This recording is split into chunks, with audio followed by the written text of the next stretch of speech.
مش ممكن كل يوم هيجي لابس النضاره الشمس ولا ايه؟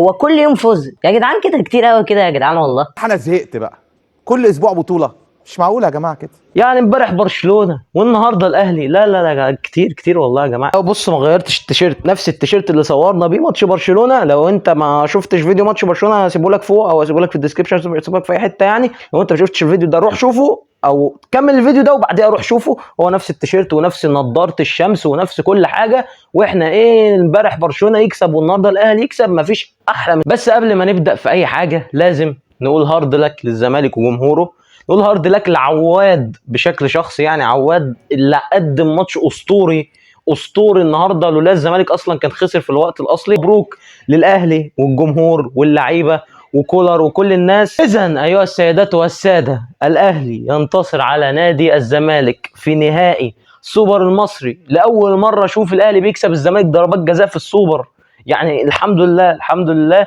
وبيقدر ان هو يكسب السوبر بعد ما كان خسر سوبر. انت سوبر وانا صوب. فقبل ما نبدا في اي حاجه، لو اول مره تشوفني وتشوف القناه دي فيا ريت تنزل تحط لايك، اشترك في القناه، فعل زر الجرس عشان يوصلك اي فيديو جديد بننزله. عشان معاك محمود، ويلا بينا نتكلم في انتصار النادي الاهلي على نادي الزمالك بركلات الترجيح وفوزه بالسوبر المصري للمره ال15 في تاريخ. بسم الله الرحمن الرحيم. كده الاهلي نزل النهارده قدام الزمالك اشرس بكتير جدا جدا من لما لعب قدام سيراميكا ومن ماتش قدام الزمالك اللي فات في السوبر اللي كان من اسبوعين. كان باين جدا ان في فروقات بين تشكيله الاهلي دي والتشكيله اللي لعبت ماتش سيراميكا، خصوصا لما قرر كولر ان هو يبدا بكوكا ويبدا بامام عاشور، وان هو يخلي اكرم توفيق يستعين بيه في مركز الباك اليمين احسن. ده ادى النادي الاهلي او نص ملعب النادي الاهلي حركيه اكتر، خلى الاهلي قادر يلعب او يطلع بالكوره بشكل احسن. خصوصا ان كوكا انا بشوف انه من اللعيبه النظيفه قوي في موضوع الطلوع بالكوره، من اللعيبه الشيك قوي، من اللعيبه اللي هي ايه، هو مش طري او مش لعيب اخره ان هو يلعب كوره واللمسه والكلام ده، لكن هو ناشف بس في نفس الوقت طلوعه بالكوره وكورته كويسه جدا، ادت افضليه للنادي الاهلي في نص الملعب. خصوصا لما قرر جوميز في قرار غريب جدا من قرارة نفسه، انا بصراحه ما فهمتوش، ان هو يبدا بزياد كمال. زياد كمال اللي انت دلوقتي لما بدات بيه بقيت بتلعب اشبه باربعه في نص الملعب، مفيش تقريبا جبهه شمال، انت بتلعب بزيزو في ناحيه اليمين وسيف الدين الجزيري، وفي نص الملعب انت بتلعب بشحاته، بتلعب بزياد كمال، بتلعب بناصر ماهر، بتلعب بعبد الله السعيد في اربعه نص ملعب. اتنين منهم ممكن يكون واجباتهم الهجوميه اعلى بكتير من واجباتهم الدفاعيه زي ناصر ماهر وزي عبد الله السعيد، ولكن انت كان باين جدا ان مفيش جبهه شمال، او ان انت حتى زيزو كمان بيخش في قلب الملعب، فانت تقريبا بتلعب 4-5-1 اللي هو انت مكتل اللعيبه بشكل متخلف جدا في نص الملعب، ومش قادر حتى تطلع بالكره ولا تمسك كوره. يعني انت حتى لو انت نازل بالكم الهائل ده من لعيبه نص الملعب عشان تمسك كوره، لا ده انت حتى كمان الاهلي كان هو اللي ماسك الكوره. لحد ما جوميز بعد ما زياد كمال خد انذار بسبب الشده اللي شدها لحسين الشحات، قرر او خد باله ان خلاص ده الكلام ده مش نافع، احنا مش هينفع نفضل شغالين كده والاهلي ماسك كوره وعمال يحاول من اليمين والشمال. وكان باين النهارده ان جبهه يحيى عطيه الله اللي بحييه جدا، ان موضوع ان هو ضيع ضربه جزاء في السوبر ما اثرش عليه، وبدا النهارده تشوف مستواه. ده مستواه، غير كمان ان واجباته الدفاعيه كانت ممتازه جدا. انت زيزو ما شفتوش في الناحيه دي بيعمل قلق كبير، لا بالعكس، انت كنت بتشوف زيزو بيهرب يروح ناحيه الشمال مع ميشالاك ويسندوا هما الاثنين في الناحيه الثانيه بعد نزوله مكان زياد كمال. اول ما نزل ميشالاك تحس ان نادي الزمالك بدا يتحرر نسبيا في اخر ربع ساعه من الشوط الاول. في اخر ربع ساعه كان باين ان زياد كمال بخروجه ونزول ميشالاك، لا ميشالاك واد سريع واد خفيف على الكوره، كورته كويسه جدا، لعيب كوره تقيل قوي ميشالاك ده، وفعلا كان مدي حركيه شويه لنادي الزمالك، وبدا الزمالك يتنفس شويه بعد ما اول نص ساعه حرفيا كانت ضرب بقى. الاهلي في اول نص ساعه كان بيحاول على قد ما يقدر ان هو يجيب جون. بتشوف ان الاهلي كره في العارضه من فاول، في اخر الشوط الاول برده كره في العارضه من فاول تاني، بتشوف والله انفراد بيضيع، انفراد من هنا، انفرادين ثلاثه، وهنا يجي دور عواد اللي فضل مخلي الزمالك في الجيم في الشوط الاول. لو عواد ده مش موجود الزمالك كان طلع الشوط الاول اقل واجب 2-0، لان عواد شال كتير. عواد النهارده لو الزمالك من غيره الزمالك ما كانش كمل اصلا ضربات جزاء ولا اشواط اضافيه ولا اي الكلام ده. عشان تيجي اخر ربع ساعه في الشوط الاول من المباراه اللي بدا فيها الزمالك ان هو لا ممكن تشوف تنقلتين ثلاثه كورتين، الزمالك بدا يمسك كره نسبيا في اخر مثلا 10 دقائق كده ولا حاجه، وبدا تشوف ميزه انك عندك عبد الله السعيد في نص الملعب. عبد الله السعيد اللي انت بتدي له الكوره قادر ان هو يخلق لك حل، قادر ان هو انت ضامن ان بساطه بنسبه كبيره كلها صح. عبد الله السعيد اللي كل كره بيبصم عليها، كل كره موجود دايما في نص الملعب عشان يديك افضليه ان انت تقدر تطلع بالكره من تحت.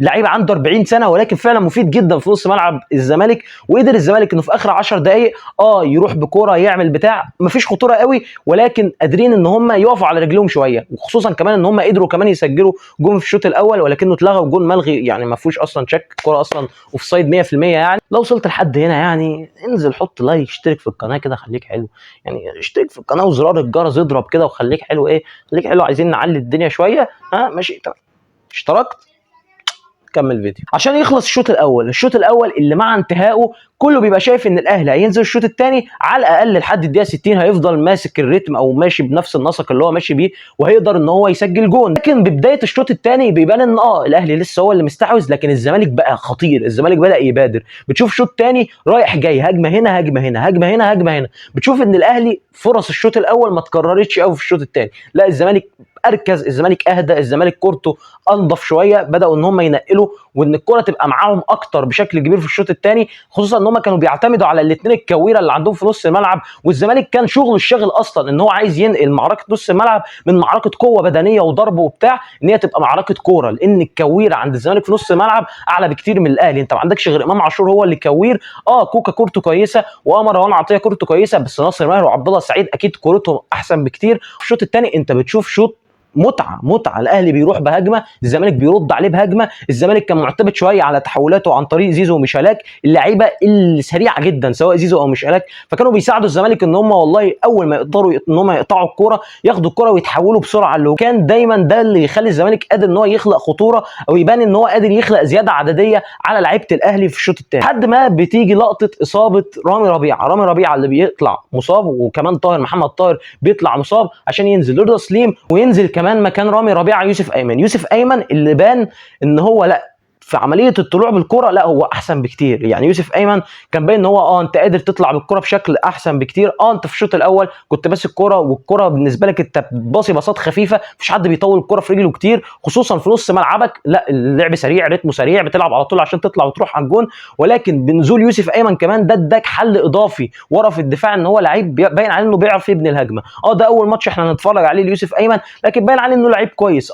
انا شايف ان هو اترقص كذا مره النهارده، ولكن لسه اول ماتش، لسه اظن ان هو لسه هيجي شويه بالوقت. وكمان رضا سليم لما نزل كان باين ان رضا سليم مهزوز شويه، بقاله كتير ما بيلعبش، ما خلقش خطوره قوي، لكن على الاقل كان على الاقل بيخلق زياده عدديه للاهلي ناحيه الشمال لما حسين الشحات بدا ان هو يروح يمين، ورضا سليم يتساب هو يصطفي هو بقى وعمر جابر ويطلع معاه يحيى عطيه الله. شفت ازاي ان يحيى عطيه الله جات له كذا فرصه انه يرفع عرضيات وكانت خطيره جدا، وكان الاهلي ممكن يسجل منها عشان تنتهي احداث الشوط الثاني ويبدا الشوط الاول الاضافي. الشوط الاول الاضافي اللي مع بدايته انت بتبان ان اللعيبه رتمها هدي، بيبان كمان ان الاهلي اصلا على الدقيقه 70 75 في لعيبه كانت ميته. يعني انت شفت ان امام عاشور على الدقيقه 75 لا بقى ميت في الملعب، امام عاشور ما بقاش قادر، بقى بيجر رجله خلاص بعد الدقيقه 70. وفي كذا لعيب بان عليهم الاجهاد، يعني سيف الشحات من بعد الدقيقه 70 برده تحس ان هو خلاص ما بقاش بيستلم كور كتير، ما بقاش بيظهر كتير قوي. بان ان في لعيبه كتير من الاهلي بدا البدني بتاعها يقع، باين ان الاهلي اصلا في الشوط الاول الاضافي هو عايز يمسك كوره، ولكن الناحيه الثانيه كنت بتقابل فرقه برده هي عايزه تمسك كوره، خصوصا بعبد الله السعيد اللي كان فعلا تبان ان الكوره مش مع حد في الشوط الاول الاضافي،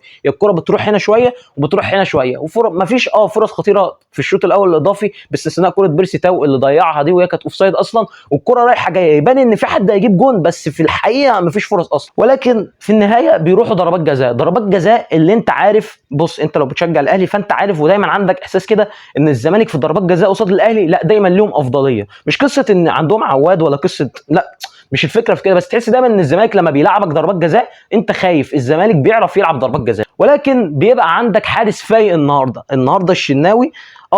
في كورتين في ضربات الجزاء انا مش فاهم ازاي دول ما عرفش يصدهم، بس على الاقل هو شال قصادهم كذا كوره. الشناوي النهارده اللي في ضربات الجزاء كان مركز، كان مصحصح، وكان بيقابل حارس تاني هو مركز ومصحصح برضه. يعني انت شفت ان الاثاره والتشويق يعني مش بس في 90 دقيقه، لا انت في ضربات الجزاء الاهلي يبقى هيكسب ويخش رضا سليم يضيع، الزمالك يرجع يبقى هيكسب خلاص. وهنا معلش ستوب بقى، ستوب.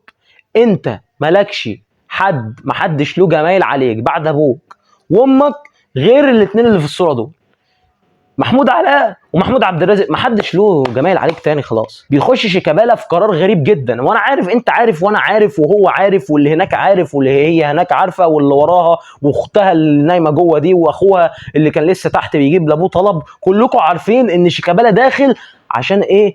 والله دي اخر ضربه اخش احطها واجري واحتفل. انت عارف ان شيكابالا داخل، هو ده اللي في دماغه، خصوصا ان شيكابالا انت ما بتشوفوش بيشوط بلينات اصلا. يعني انت كان اولى تخلي ميشالاك مثلا يخش يشوط، شفت شاط ضربه الجزاء حطها بشكل ممتاز جدا، فكان اولى انك تدخل حد تاني يشوط مكان شيكابالا، ولكن شيكابالا بيخش ويضيع عشان يرجع الامل للاهلي تاني بعد ما كان يوسف ايمن ضيع.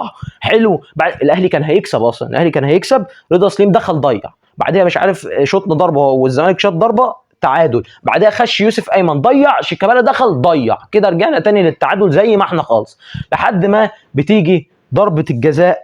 وعمر جابر، كابتن عمر جابر ربنا يديله الصحه، ربنا يبارك لك في عيالك، ويعني ايه يا كابتن، يا رب تخش الجنه يا كابتن عمر. ويعني انا بدعي لك من قلبي والله، يعني ربنا يبارك لك ويرزقك ويبارك لك في صحتك، وفي يعني بص اي دعوه انت عايزها اكتب لي، وانا بص انا ما عنديش اي مشكله.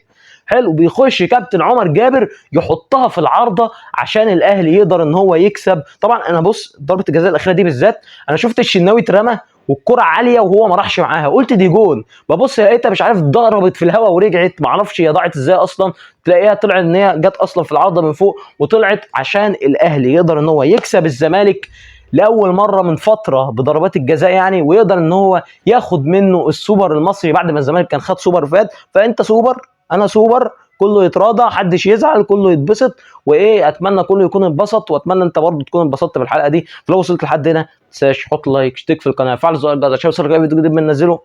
سلام يا معلم. شايفك يا اللي طالع من الفيديو وما اشتركش، شايفك لمحك، ده تيشيرت الاهلي ده ولا تيشيرت مين ده؟ لمحك.